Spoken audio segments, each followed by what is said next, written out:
Welcome back to Straight Talk. I'm Laurel Porter. My next guest is Milwaukee Mayor Mark Gamba. He's challenging Congressman Kurt Schrader in the Democratic primary in the 5th Congressional District. Mayor Gamba says he's proud of his accomplishments in helping to make Milwaukee more livable, equitable, and sustainable. Here is a brief look at his background. Mark Gamba was first elected mayor in 2015 in a special election. He was re-elected in 2018. Before that, he served on the Milwaukee City Council since 2012. Mark Gamba was born and raised in Colorado, although he's lived in Oregon for over 2 decades. He's worked all over the world for 30 years as a nature photographer, and here are a couple of his photos. His photographs have appeared on the covers of magazines like National Geographic and Sports Illustrated. Welcome to my guest, Milwaukee Mayor Mark Gamba, candidate for 5th District congressional seat. Mayor Gamba, thanks for joining us here on Straight Talk. Thank you for having me back. You're challenging Kurt Schrader, who's been in office since 2008, in a really politically diverse district. Why do you think voters would be better off to elect you to serve the 5th District? Well, I think the average person in the 5th District is not being very well served by the federal government on a lot of levels, from income inequality and the housing crisis that we're seeing from Salem to Milwaukee to the coast, where folks are working full-time jobs and living in their cars in the forest. The folks who are trying to raise oysters are already experiencing the effects of climate change. We've got a lot of issues across the district that aren't being served by the federal government in general, and I would argue that Kurt Schrader has been one of the problematic votes in many of those instances. For example, the $15 minimum wage that he voted not to increase. You are running to the left of Kurt Schrader. Do you think your district has become more progressive? I think it has become more progressive, and I think if you look at Darlene Hooley's record before Kurt, she was a more progressive Democrat than he is, and I think the district has only gotten more progressive since then. But I think it's that's less important than how the people in the 5th Congressional District are being served, and whether their families are better off. Are they making as much as they were relative to the cost of living? Things like that. Life has changed a lot in the last few months because of the pandemic. How would you grade how Congress and the federal government have handled the pandemic, and what would you have done differently if you had been in Congress? I would say they've handled it pretty poorly.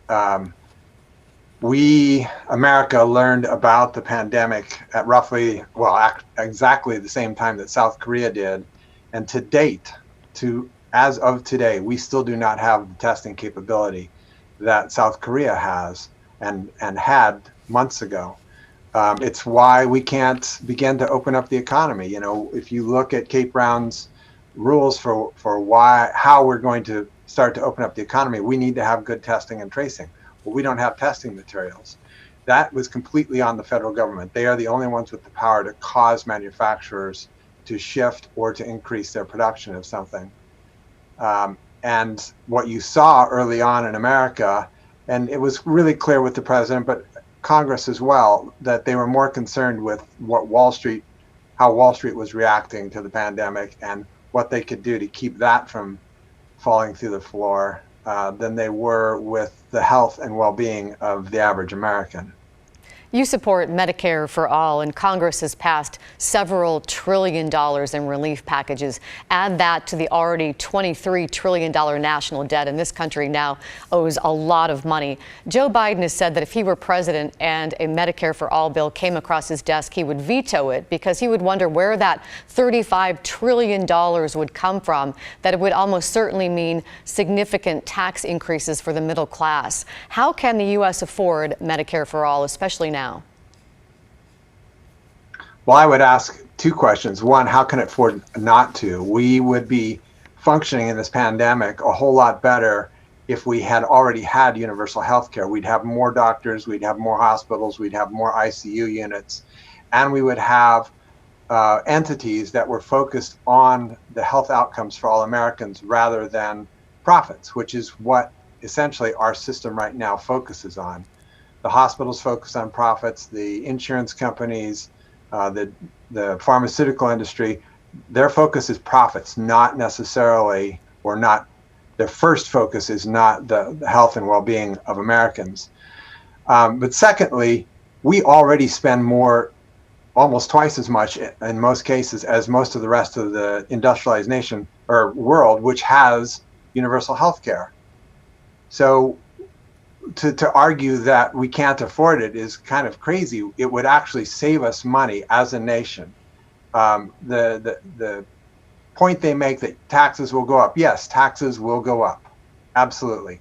But all of the copays, all of the deductibles, all of those things that you pay into insurance, never mind the fact that you get turned down for a lot of the things you go in to be treated for because the insurance company says they're not going to pay for it, or the high cost of pharmaceuticals. We spend 10 times as much as people in other countries for the same drug, the exact same drug. So the actual cost to Americans, to American families, when you balance the tax increase against the money they would save on all of the parts of the health complex, let's call it, they would actually be saving money. All middle-class Americans would certainly be saving money. You also support the Green New Deal, a plan from progressive Democrats to address climate change and income inequality. Kurt Schrader has said that plan would shrink jobs and that his bipartisan plan to reduce greenhouse gas emissions is the only plan that has a chance to really get through Congress, get signed by the president, and get something done now. How do you respond to that?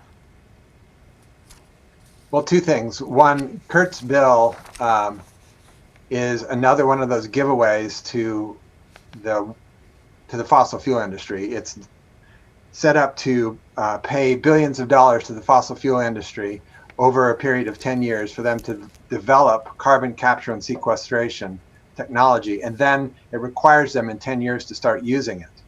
We have 10 years to really solve this problem. We can't begin to solve it in 10 years.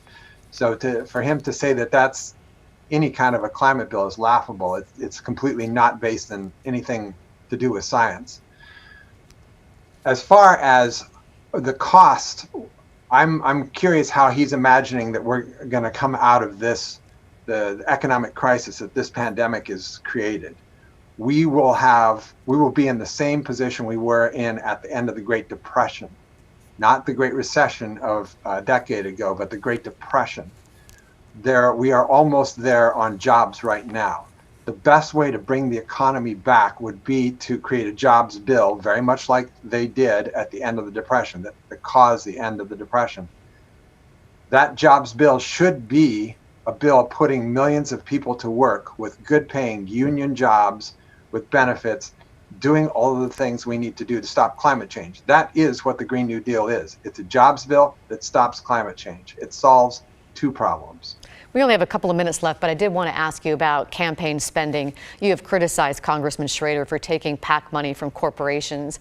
And when asked at a town hall on the coast about that, he said he's not for hire from the highest bidder more than anyone else. And he just said on this program before you that his record shows that he is not beholden or influenced by big business. He said as far as pharmaceutical companies, he's the only guy that's really introduced a bill to rein them in. What's your response to that?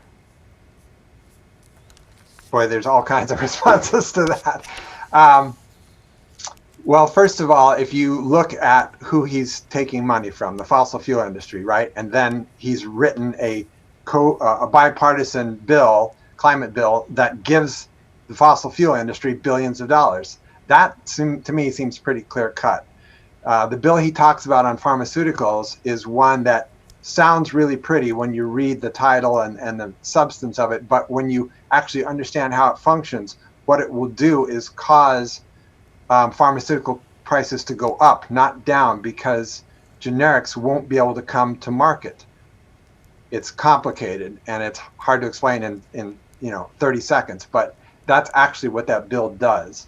So he can claim that because it's what it looks like on the surface, but when you know how the industry works and how new generic drugs come to market, it does the exact opposite of what it seems like it's doing. Mayor, I want to give you 30 seconds for a final word for voters and why they should elect you. Yeah, well, it's time for a change. I mean, we can see the problems all over America, from the homelessness to rising health costs, costs of pharmaceuticals, to the issues that climate change is beginning to cause. And we've seen it in Houston, we've seen it all over the country, where massive damage is being done already, and we're just at the very beginning. So to have all these problems and to assume that we can change these problems by electing the same people over and over is the definition of insanity. We need to start electing new people that are not beholden to the corporations, who are actually there to solve problems for real people. Mayor Mark Gamba from Milwaukee, thank you so much for joining us here on Straight Talk. I appreciate it. Thank you very much. And thank you for watching and listening. We're also available now in a podcast. Search for KGW Straight Talk. There's a QR code to take you to a link. And remember, the primary election is Tuesday, May 19th. It's too late to mail in your ballots, so be sure to drop yours off in one of the 24-hour drop boxes around town. And tune into KGW and KGW.com on Tuesday for election results. Let's make this a record voter turnout. We'll see you next week for Straight Talk.